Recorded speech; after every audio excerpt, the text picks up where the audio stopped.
വിമർശനം ആരെ പറ്റി ഉണ്ടാകാം? എന്നെ പറ്റി വിമർശനം ഉണ്ടാകാം, പ്രധാനമന്ത്രിയെ പറ്റി ഉണ്ടാകാം, മുഖ്യമന്ത്രിയെ പറ്റി ഉണ്ടാകാം. അതിലെ വസ്തുതകൾ എന്താണെന്നുള്ളതല്ലേ നമ്മൾ പരിശോധിക്കേണ്ടത്. അപ്പൊ ഒരു വിമർശനം വെച്ചിട്ട് നമ്മൾ ഒരാളെ വിലയിരുത്താൻ പാടില്ല. ഞങ്ങൾ നോക്കുന്നത് ഇപ്പോ നമ്മുടെ ലോകത്തിൽ ആരും വിമർശനത്തിന് അതീതമായിട്ട് പ്രവർത്തിക്കുന്നില്ല.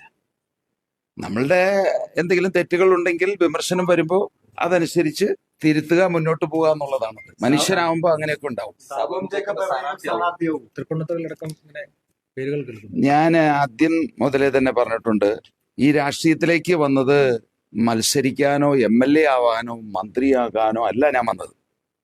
ഞാന് ഈ നാട്ടില് കഷ്ടപ്പെടുന്ന, ബുദ്ധിമുട്ട് അനുഭവിക്കുന്ന, ദാരിദ്ര്യം കൊണ്ട് കഷ്ടപ്പാട് സഹിക്കുന്ന ആളുകളെ രക്ഷപ്പെടുത്താൻ വേണ്ടിയിട്ടാണ് ഞാൻ വന്നിരിക്കുന്നത്.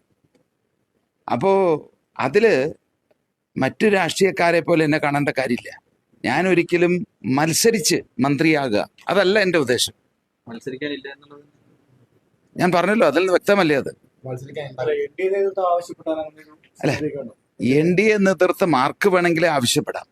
മത്സരിക്കണമോ വേണ്ടയോ എന്ന് തീരുമാനിക്കുന്നത് എൻ്റെ വ്യക്തിപരമായിട്ടുള്ള തീരുമാനമാണത്. ആരെങ്കിലും നിർബന്ധത്തിന് വഴങ്ങി അങ്ങനെ പ്രവർത്തിക്കുന്ന ഒരു വ്യക്തിയല്ല ഞാൻ. അത് ആര് തന്നെയായാലും, ഏത് നിലയിലുള്ള ആളായാലും ഒരു നിർബന്ധത്തിന് വഴങ്ങി അല്ലെങ്കിൽ ഏതെങ്കിലും അവര് എന്നെ ഫോഴ്സ് ചെയ്ത് ഒരിക്കലും ഒരു സ്ഥലത്തും കൊണ്ടുപോകാൻ പറ്റില്ല. എനിക്ക് എൻ്റെതായിട്ടുള്ള നിലപാടുകളുണ്ട്, അതനുസരിച്ച് മാത്രമേ ഞാൻ മുന്നോട്ട് പോകും.